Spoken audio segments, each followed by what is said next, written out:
मित्रों, मनुष्य का दिमाग ही उसका सबसे बड़ा मित्र होता है और उसका दिमाग ही उसका सबसे बड़ा शत्रु भी होता है। और हमारे इस दिमाग में कई तरह की भावनाएं जन्म लेती है। काम वासना ये भी बाकी फीलिंग्स की तरह मन में उठने वाली फीलिंग है, जो कि बिल्कुल प्राकृतिक है और होनी भी चाहिए, क्योंकि अगर यह नहीं होगी तो मानव जाति का विस्तार रुक जाएगा। गौतम बुद्ध का कहना है कि अति हर चीज की बुरी या विनाश होती है। इसी प्रकार अगर आपकी नियमित रूप से घी खाते हो तो यह तुम्हारे शरीर के लिए वरदान से कम नहीं है।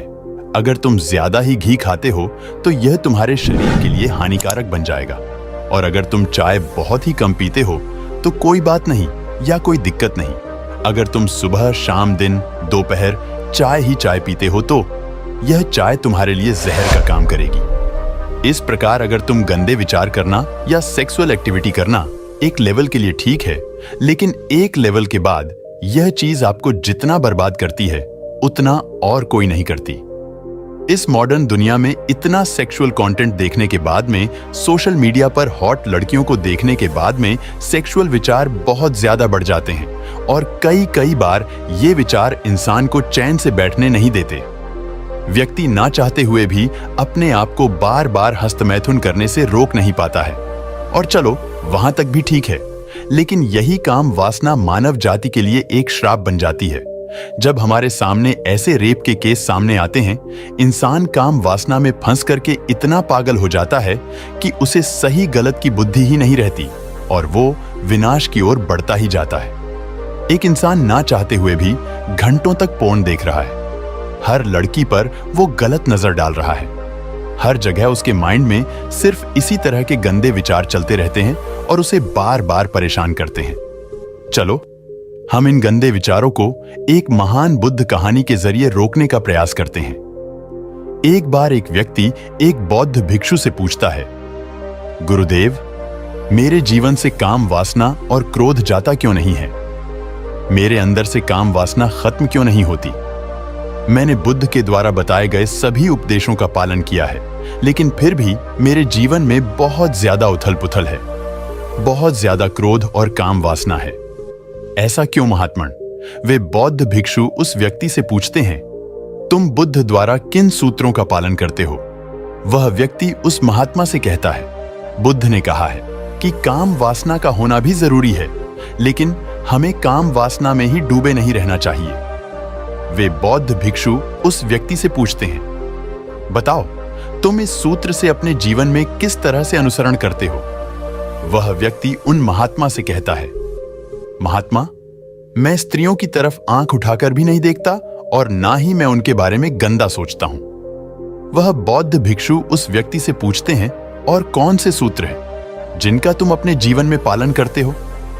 वह व्यक्ति फिर से कहता है, महात्मा बुद्ध ने कहा है कि काम वासना और क्रोध अग्नि के समान है। जो इंसान काम वासना और क्रोध को अपने मन या दिमाग में रखेगा, उसे ही यह जलाता रहता है। वह बौद्ध भिक्षु उस व्यक्ति से पूछते हैं, तो बताओ तुम इस सूत्र का क्या अर्थ समझते हो और इस सूत्र को अपने जीवन में कैसे उतारते हो?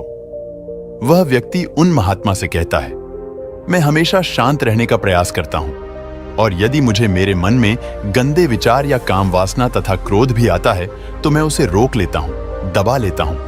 लेकिन सच कहूं तो मेरी लाख कोशिशों के बाद भी कभी कभी ये गंदे विचार या काम वासना मेरे दिमाग में या मन में आ ही जाते हैं, और इन विचारों आने के बाद मेरा क्रोध फूट पड़ता है। और आपसे क्या छुपाना महात्मा, मैं कभी कभी तो बहुत ज्यादा काम वासना आने पर वैश्यालय यानी कि वैश्याओं के पास भी चला जाता हूं, लेकिन ऐसा करने के बाद मुझे खुद पर ही बहुत घिन और बहुत ज्यादा खुद से घृणा होने लगती है। वह बौद्ध भिक्षु उस व्यक्ति से पूछते हैं, तुम्हारी उम्र क्या है? वह व्यक्ति कहता है, मेरी उम्र 25 वर्ष है। वे बौद्ध भिक्षु उस व्यक्ति से पूछते हैं, क्या तुम्हारा विवाह हो चुका है? वह व्यक्ति कहता है, नहीं महात्मा, मैं अभी कुछ भी कमाता नहीं हूं, इसीलिए मुझसे विवाह कोई नहीं करना चाहता। वे बौद्ध भिक्षु उस व्यक्ति से कहते हैं, समस्या यह नहीं है कि तुम काम वासना से ग्रस्त हो या क्रोध से पीड़ित हो। समस्या तो यह है कि तुमने बुद्ध के द्वारा कही गई बातों का बिल्कुल गलत अर्थ निकाल लिया है। तुम उस बात से चूक गए हो जो बुद्ध कहना चाहते हैं।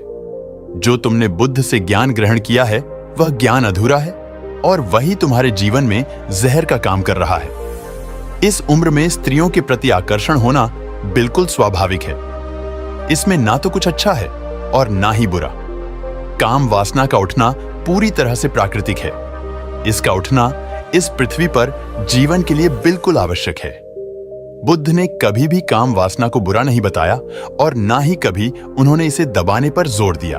वे तो लोग ही हैं जो बुद्ध जैसे ऊंचे लोगों को सुनकर उनकी बातों का कुछ भी अर्थ निकाल लेते हैं और लोगों के बीच भ्रम फैला देते हैं। और इन भ्रम के कारण ही लोग काम वासना जैसी शक्तिशाली ऊर्जा को दबाने की कोशिश करते हैं और इसे दबाने के कारण ही गंदे विचार आते हैं और ये ऊर्जा क्रोध बनकर बाहर आती है। वह व्यक्ति उन महात्मन से पूछता है, वह व्यक्ति उन भिक्षु से कहता है, तो क्या इसका अर्थ यह है कि महात्मा हमें काम वासना का आनंद लेना चाहिए? वे बौद्ध भिक्षु मुस्कुराते हैं और कहते हैं, इस दुनिया में हर व्यक्ति वो सब करने के लिए बिल्कुल स्वतंत्र है जो वह करना चाहता है, जिसकी उसे इच्छा है, जिसमें उसे आनंद मिलता है। काम वासना में डूबे रहना भी आनंद और मजे की ही अनुभूति कराता है, परंतु वो आनंद बिल्कुल थोड़ी देर के लिए ही है। अब इसमें कम कह रहे हैं तो ये मत समझना कि इसे सुनकर आप उदास हो जाओ कि हाँ कम तो है और पता नहीं फिर भी ये गंदी क्रिया मैं क्यों कर लेता हूं। नहीं, बात को थोड़ा और गहराई से समझो, आराम से इस बात को समझो।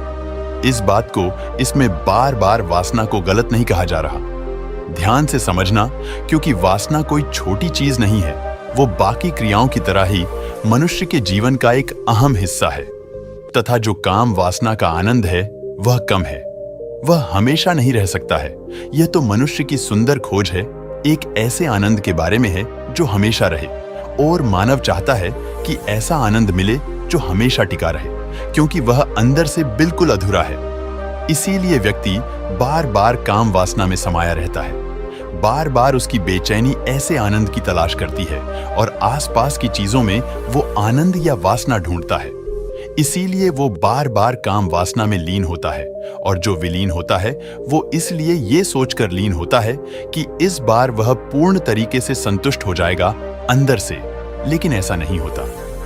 अंत में वह अपने आप को बिल्कुल खाली ही पाता है, जिसके कारण उसके जीवन में दुख पैदा होता है। व्यक्ति को केवल काम वासना में ही डूबा नहीं रहना चाहिए। एकदम ध्यान से सुनना, व्यक्ति को काम वासना में ही डूबे नहीं रहना चाहिए। अब यहाँ दो बातें कही गई है। एक सिर्फ काम वासना में नहीं रहना चाहिए, और यह बिल्कुल नहीं कहा गया कि काम वासना में बिल्कुल नहीं रहना चाहिए। आप ध्यान से समझना इस बात को, और आप अपने अंदर भ्रम पैदा मत कर लेना। और अगर गलत समझ गए तो जीवन में दुख के सिवा कुछ मिलेगा नहीं। यहां से आगे बढ़ते हैं। इस सूत्र के द्वारा बुद्ध हमें काम वासना का स्वभाव बताना चाहते हैं। बुद्ध हमें काम वासना की वास्तविकता दिखाना चाहते हैं। ज्यादातर लोग केवल अति में सोचते हैं। वे ये मानते हैं कि या तो कोई चीज बुरी है या बहुत अच्छी है। हमें या तो कोई चीज बहुत बुरी लगती है और या कोई चीज बहुत अच्छी लगती है। लेकिन बुद्ध अच्छे और बुरे से ऊपर उठकर वास्तविकता को देखते हैं, और उसी वास्तविकता को बुद्ध हमें भी दिखाना चाहते हैं। वह व्यक्ति उन बौद्ध भिक्षु से पूछता है, तो अब मुझे आखिर क्या करना चाहिए? महात्मा की कैसे मैं एक अच्छा जीवन जी सकता हूं? वे बौद्ध भिक्षु उस व्यक्ति से कहते हैं, यदि सांसारिक जीवन जीना चाहते हो तो विवाह कर लेना और हमेशा अपने परिवार के साथ ईमानदार रहो। बुद्ध ने और हर ऊंची चेतनाओं ने संसारियों को अलग सूत्र दिया है और भिक्षुओं को अलग। अगर भिक्षु बनना चाहते हो तो भिक्षु बन जाओ, लेकिन जो भी मार्ग चुनो उस पर पूरी ईमानदारी से चलो। और ईमानदारी का मतलब ये नहीं कि तुम किसी दूसरे की नजरों में अच्छा बनना है, क्योंकि आज तुम अगर ब्रह्मचारी का नाम भी जप रहे हो, उसमें भी तुम कहीं ना कहीं दूसरों को अच्छा दिखाने की वजह से ही इस लिस्ट में अपना नाम दर्ज करवा रहे हो। अगर आप जड़ में जाकर देखोगे तो ये पहचान पाओगे कि तुम जो यहां आए हो उसका भी एक कारण यही है कि दूसरों की नजरों में तुम बेहतर हो पाओ, दूसरों को आकर्षित कर सको। तो आप समझ रहे हो, ईमानदारी का संबंध दूसरों की नजरों में अच्छा बनना बिल्कुल भी नहीं है, बल्कि अपनी नजरों में हमेशा अच्छा रहने से है। और तुम लोगों को तो मूर्ख बना लोगे कि तुम एक ब्रह्मचारी या एक ईमानदार व्यक्ति हो, लेकिन खुद की अंतरात्मा को बेवकूफ कभी नहीं बना पाओगे। और ये बात तुम्हारे मरने के बाद ही खत्म होगी कि मैं एक ब्रह्मचारी या ईमानदार व्यक्ति नहीं था। जो तुम्हारी अभी की वास्तविकता है उस पर पर्दा बिल्कुल मत डालो। अगर तुम गंदे विचार करते हो, क्रोधी हो, क्रोध करते हो, बहुत गुस्सा आता है, बहुत ही ज्यादा काम वासना उठती है, तो तुम्हें शांत होने का या निर्मल होने का दिखावा मत करो, बल्कि अपने काम वासना को बिल्कुल पूरी तरह से स्वीकार करना है। तुम्हारे सिर्फ स्वीकारने मात्र से ही तुम्हारा क्रोध और काम वासन विलीन होना शुरू हो जाएगा। एकदम से नहीं होगा, पर होना शुरू हो जाएगा और तुम्हारी यात्रा शुरू हो जाएगी। स्वीकारना ही जागरूकता है और नकारने में ही आलस्य, बेहोशी और कमजोरी होगी, और जागरूकता में ही तुम वास्तविकता को देख सकते हो। और अगर एक बार तुमने वास्तविकता को देख लिया तो फिर कुछ करने की जरूरत नहीं है, क्योंकि आग जलाती है। इस वास्तविकता को एक बार किसी ने देख लिया तो वह दोबारा आग में हाथ नहीं डालेगा। इसी प्रकार तुम जिस भी चीज की वास्तविकता को पूरी ईमानदारी से, ध्यान से सुनना, तुम जिस भी चीज की वास्तविकता को पूरी ईमानदारी से, ईमानदारी के बारे में मैंने अभी पीछे कहा, ना कि दूसरों की नजरों में दिखावा करने के लिए नहीं। खुद के नजरों में ईमानदार रहने को ही ईमानदारी कहते हैं। तो जिस भी चीज की तुम सही से वास्तविकता देख लेते हो, ईमानदारी से उस दिन से उससे ऊपर उठना शुरू कर देते हो। बिना उठे तुम रुक नहीं सकते, फिर तुम उसमें उतना ही डूबे होंगे जितना उसके लिए आवश्यक है। अगर वास्तविकता को समझे हो, लेकिन अगर आप लोगों के कहने पर ही चलते रहे, तो फिर ना तो तुमने उसे परखा है, ना जांचा है, ना ही तुमने उसे अनुभव करके देखा है कि वाकई में जो सब कह रही है क्या वही सत्य है। क्या मुझे ये सब होता भी है या नहीं? आप समझ पा रहे हो ना मैं कहां बात बोल रहा हूं? क्रोध जलाता है, ये बिल्कुल सत्य है, आप जानते हो, और यही क्रोध का स्वभाव है, परंतु इसे तुमने ही पाला है। अपने भीतर की भावनाओं को दबाकर और क्रोध को नकार कर, उन्हें बुरा बताकर तुमने ही से बड़ा किया है। अब आप इस लाइन को बहुत ही ज्यादा गहराई से समझने की कोशिश करना और मेरी बात को ध्यान से सुनना, समझना। जब तुम कोई गंदी या किसी नग्न वीडियो या पोर्नोग्राफी को देख रहे हो, सोशल मीडिया पर हो या कहीं पर भी, आप अगर पुरुष हो तो स्त्री को देख लेते हो तो तुम उत्तेजित होते हो, लेकिन तुम उस उत्तेजना को समझे बिना ही उसे दबाकर आगे बढ़ जाते हो। आगे बढ़ने की कोशिश करते हो पर बढ़ नहीं पाते।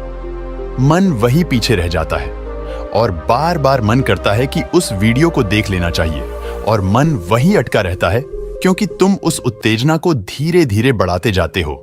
उस गंदे विचार को या उस काम वासना को अगर तुम वहीं ठहर कर समझोगे कि ये है क्या, और इस गंदे वीडियो में हो क्या रहा है, मुझ में हो क्या रहा है, ये सभी सारी गहरी बातें तुम समझो और वास्तविकता को देखने की कोशिश करो।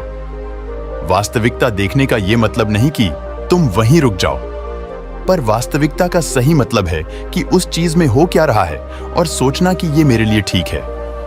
अगर हां तो बेशक उसे देखो। अगर मन से आवाज आए कि ये मेरा पूर्ण रूप से मेरा विनाश है, तो वहीं पूर्ण तरीके से वहीं रुक जाना और शांत मन से अपने आराध्य भगवान को याद कर लेना। तथा तुम्हें यह बात हमेशा याद रखनी है कि यदि क्रोध बेवजह उठता है, यदि काम वासना बेवजह अंदर से उठती है, इसका यही कारण है कि तुम जिस समय पोर्नोग्राफी या गंदे वीडियो में उठे विचारों को दबाया था, वही वासनाओं या तुम्हारे हस्तमैथुन का नतीजा है, और यही क्रोध पर भी लागू होता है। अगर तुम दिखावा करो कि मुझे क्रोध नहीं आता, उसे दबाने की कोशिश करो, तो वो एक समय के बाद तुमसे नहीं थमाया जाएगा और दूसरे रूप में निकल ही जाएगा। वह व्यक्ति उन्हें बौद्ध भिक्षु से कहता है, आपके शब्दों ने मेरे आने वाले जीवन को बिल्कुल आसान बना दिया। धन्यवाद और आपको कोटि कोटि प्रणाम। मैं सदैव आपका आभारी रहूंगा। वह व्यक्ति उन भिक्षु की बात समझ जाता है। क्या आप इस बात को गहराई से आप समझ पाए हो तो कृपया चैनल को सब्सक्राइब अवश्य कर लेना और कमेंट बॉक्स में लिखना कि आपने हमारी मदद की। इससे हमारा मनोबल और बढ़ जाएगा और फिर हम ऐसे ही ज्ञानपूर्वक कहानी आपको प्रदान करते रहेंगे। धन्यवाद। जय श्री कृष्णा। बुद्धम शरणम गच्छामि।